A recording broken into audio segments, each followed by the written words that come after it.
মা, আজকে বাজারে সেরা গলদা চিংড়ি, তাও আবার তোমার ঘরে। দেখি তুমি কি রেসিপি বানাও। ওমা, এ তো বিশাল বড় বড় মাছ, তুমি কি এগুলো কাটতে পারবা?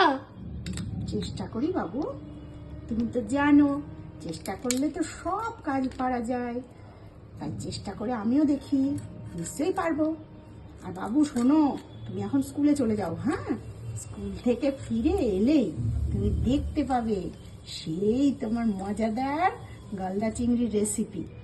বাবু বাবু, আমি আজকে ভাবছি কি সেই রেসিপিটা না সবাইকে দেখাবো, একটু শেয়ার করবো, ঠিক আছে? এই হচ্ছে আমাদের আজকের চিংড়ি মাছের রেসিপি, নুন হলুদ মাখানো চিংড়ি মাছ। আর এই যে বাটিগুলো দেখছো, এগুলো এর রান্নায় ব্যবহার করব বিভিন্ন উপাদান।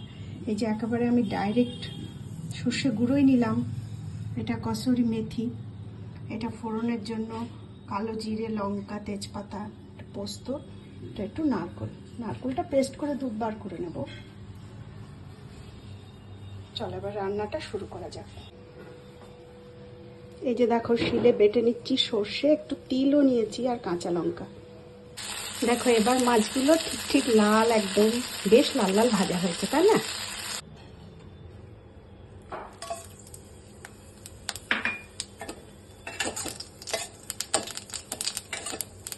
ফোড়নটা প্রথমে দিয়ে নিলাম, কালো জিরে, লঙ্কা, তেজপাতা।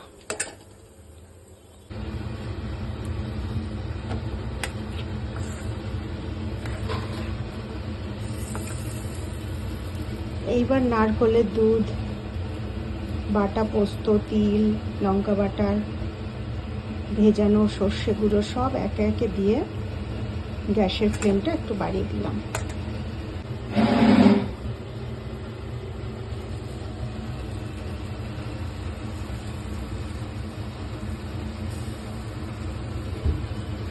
ঝোল ফুটে উঠেছে, এবার শেষে দেবো একটু কস্তুরি মেথি।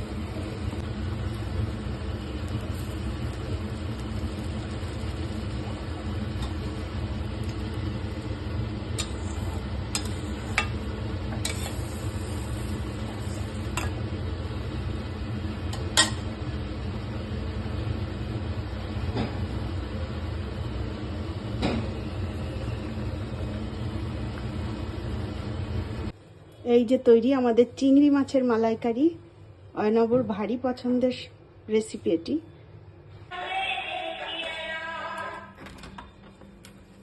মা, আমি তো স্কুল থেকে চলে এলাম, তুমি কি আমার জন্য সেই আমার ফেভারিট রেসিপি চিংড়ি মাছের মালাইকারি বানিয়ে দিয়েছো? হ্যাঁ বাবু, তাড়াতাড়ি তুমি ফ্রেশ হয়ে নাও, খেতে পারবা।